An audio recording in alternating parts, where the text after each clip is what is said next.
અરબ સાગરની અંદર એક શક્તિ નામનું સાયક્લોન છે, વાવાઝોડું છે, જે આગળ જતા વધુ મજબૂત બની શકે છે અને એ સિવિયર સાયક્લોનમાં પરિવર્તિત થાય તેવી પણ સંભાવનાઓ છે. જોવા જઈએ તો થોડા દિવસ પહેલા એક વરસાદી સિસ્ટમ ગુજરાત ઉપરથી પસાર થઈ. જે વરસાદી સિસ્ટમ છે બંગાળની ખાડીમાંથી આવી હતી અને ગુજરાત ઉપરથી પસાર થઈ ત્યારે 28 સપ્ટેમ્બરથી લઈને 2 ઓક્ટોબર વચ્ચે રાજ્યની અંદર સામાન્યથી ભારે, અમુક વિસ્તારમાં અતિ ભારે વરસાદ પણ નોંધાયા. ત્યારબાદ એ સિસ્ટમ છે પશ્ચિમ સૌરાષ્ટ્ર ઉપર થઈ અને અરબ સાગરમાં પ્રવેશ કરીને સતત પશ્ચિમ દિશામાં એ સિસ્ટમે ગતિ કરી. પણ પશ્ચિમ દિશામાં ગતિ કરતી હતી ત્યાર દરમિયાન દરિયાઈ તાપમાન એને ઊંચું મળ્યું, જેને કારણે એ સિસ્ટમ વધુ મજબૂત બની અને અત્યારે એ વાવાઝોડું બની ચૂકી છે. અને આ વાવાઝોડાને નામ આપવામાં આવ્યું છે શક્તિ. આ વાવાઝોડાનું નામ છે એ શ્રીલંકા દેશ તરફથી આપવામાં આવ્યું છે અને શક્તિ વાવાઝોડું છે એ અત્યારે હાલમાં સતત એ પશ્ચિમ દિશામાં ગતિ કરી રહ્યું છે, ઓમાન તરફ ગતિ કરી રહ્યું છે.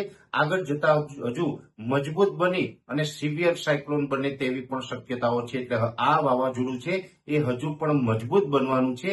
એ સતત પશ્ચિમ તરફ ગતિ કરશે અને ઓમાનથી થોડું દૂર રહેશે. પછી 5 ઓક્ટોબરના રોજ એ ફરીથી યુ ટર્ન લે તેવી શક્યતાઓ છે અને યુ ટર્ન લઈને ગુજરાત તરફની ફરીથી દિશા થશે. ગુજરાત તરફની દિશા થશે પણ જ્યારે પણ એ સાયક્લોન છે એ યુ ટર્ન લેશે ત્યારે એ નબળું પડી જશે. એટલે ઓમાન પાસે નબળું પડી અને પછી પાછું ફરીથી પૂર્વ દિશામાં ગતિ કરશે અને ઉત્તર પૂર્વ દિશામાં ગતિ કરી અને ગુજરાત તરફ આગળ વધશે.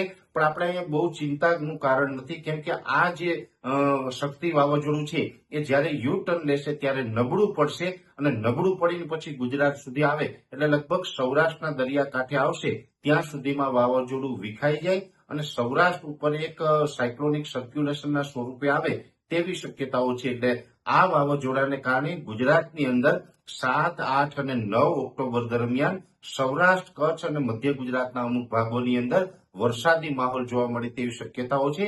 જેમાં 7 અને 8 તારીખે 2 દિવસ સુધી વરસાદની તીવ્રતા થોડી વધુ જોવા મળશે, જેમાં અડધાથી લઈને 2 ઇંચ સુધીના વરસાદ જોવા મળશે અને એ પણ છૂટા છવાયા વરસાદ હશે, સાર્વત્રિક નહીં હોય. અને જે ગયો રાઉન્ડ હતો 28 થી 2 ઓક્ટોબરનો, એમાં જેટલા વરસાદ પડ્યા એના કરતા વરસાદની તીવ્રતા ઘણી ઓછી હશે.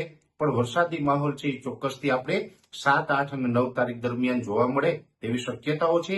આ વાવાઝોડું છે અત્યારે દરિયાની અંદર સક્રિય છે, જેથી કરીને કોઈ પણ માછીમાર ભાઈઓએ હાલ દરિયો ન ખેડવો અને ખાસ કરીને પ્રવાસી મિત્રો હોય એમણે પણ હાલ દરિયાકાંઠે ન જવું, કેમ કે અત્યારે દરિયામાં વાવાઝોડું હોવાને કારણે ઊંચા મોજા ઉછળે તેવી પણ સંભાવનાઓ દેખાઈ રહી છે.